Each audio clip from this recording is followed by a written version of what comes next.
Hey guys, today I'm going to list 5 things that would probably happen if the Omnitrix existed in real life and the consequences the wearer would face.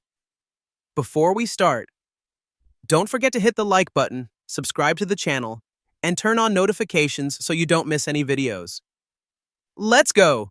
The first thing the Omnitrix user would have to deal with in the real world is their first transformations.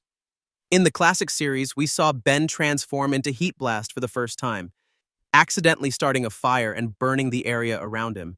Now imagine that happening in real life.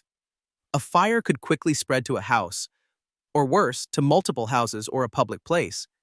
And since there's no Grandpa Max to help, and you wouldn't fully understand your powers yet, you wouldn't know how to control or hide the disaster.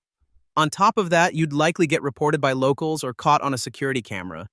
The second thing the Omnitrix wearer would have to deal with in real life is the Omnitrix's random transformations. If you turned into Heat Blast, we already know the risk of fires. But there are other aliens that could cause serious damage, like Waybig. If you transformed into Waybig in the middle of a street, you could lose balance and step on cars. Or worse, crush pedestrians if you slipped or tripped over something since you'd weigh tons. And if you transformed inside a building, a house, or any structure, the ceiling would likely collapse. You'd also have to cover the costs of repairing the infrastructure and compensating anyone who got hurt. Plus, it would be a bad idea to use the Omnitrix inside a vehicle, since most aliens are much bigger than a car, except for gray matter, upchuck, or nanomech.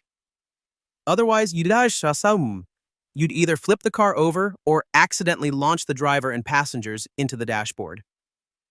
The third thing the Omnitrix user would have to deal with, well, actually, this one is an advantage, is saving time on homework or college assignments.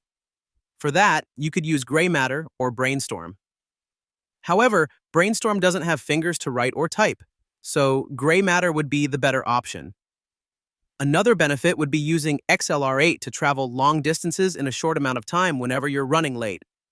Or you could just use it for fun, traveling between cities or even states. The fourth thing the Omnitrix user would have to worry about is waiting for the Omnitrix to recharge. This was mostly an issue with the classic Omnitrix.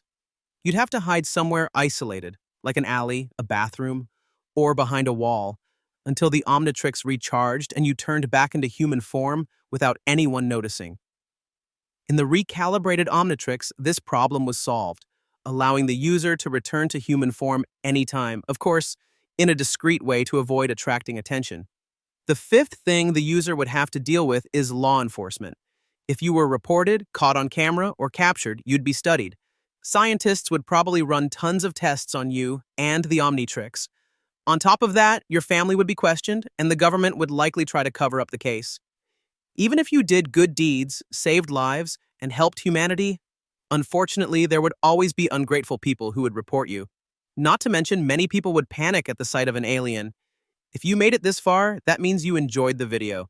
Thanks for watching, and see you next time.